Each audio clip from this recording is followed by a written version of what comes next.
Jonathan, thank you so much for those words. I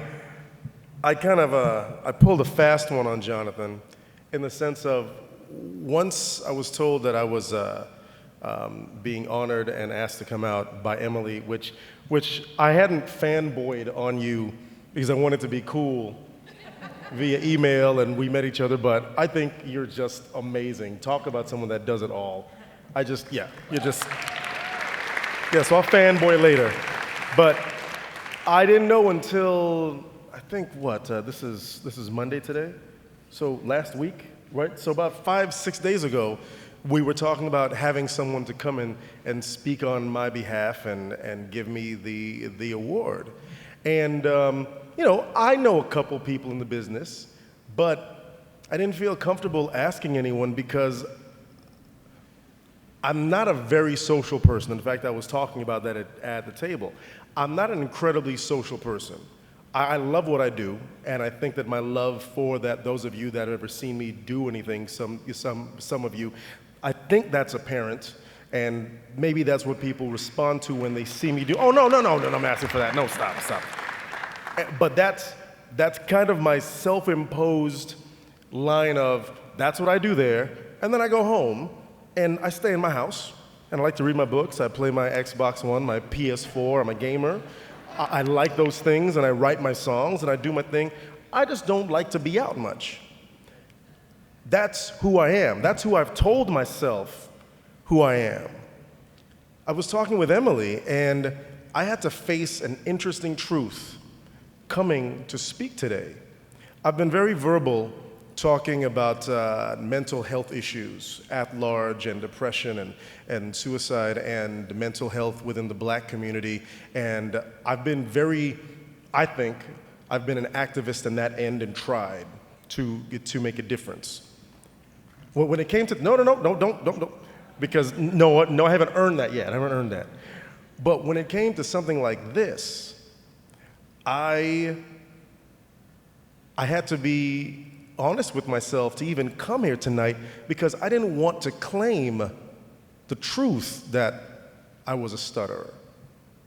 I really, and you say that live fearlessly, thank you, but no, I was scared to death of that.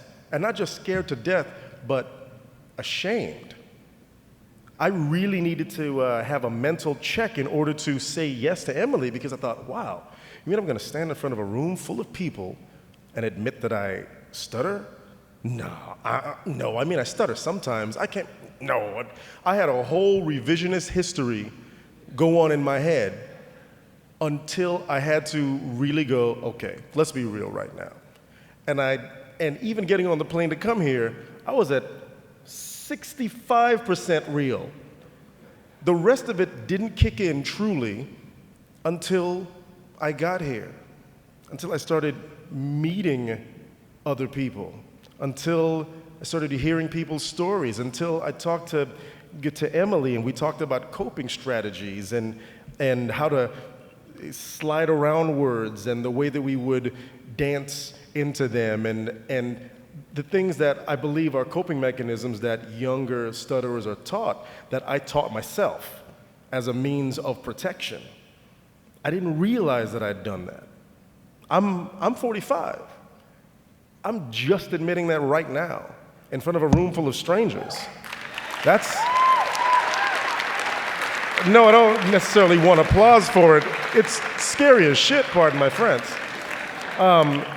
But in hearing everyone speak tonight, and I just loved how everyone loves you and you're honored here, and to see you live your truth, how can I not be honest tonight? That hit me so hard to hear you and to see these children, some of the younger people that we're going to hear speak later and meet them.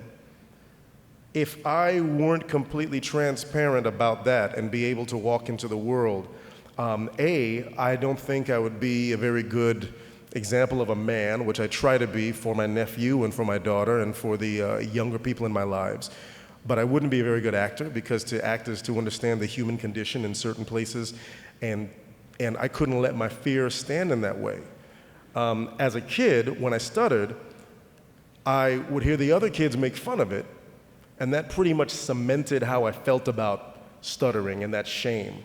Even now, you see someone in a TV show or a movie, and sadly, it's, here comes Roscoe. Roscoe who? You know, stuttering Roscoe. Oh, and Roscoe comes on the screen, and how does Roscoe get his laughs? And the other characters, this dude, ha ha ha, ha ha hell. That's not funny.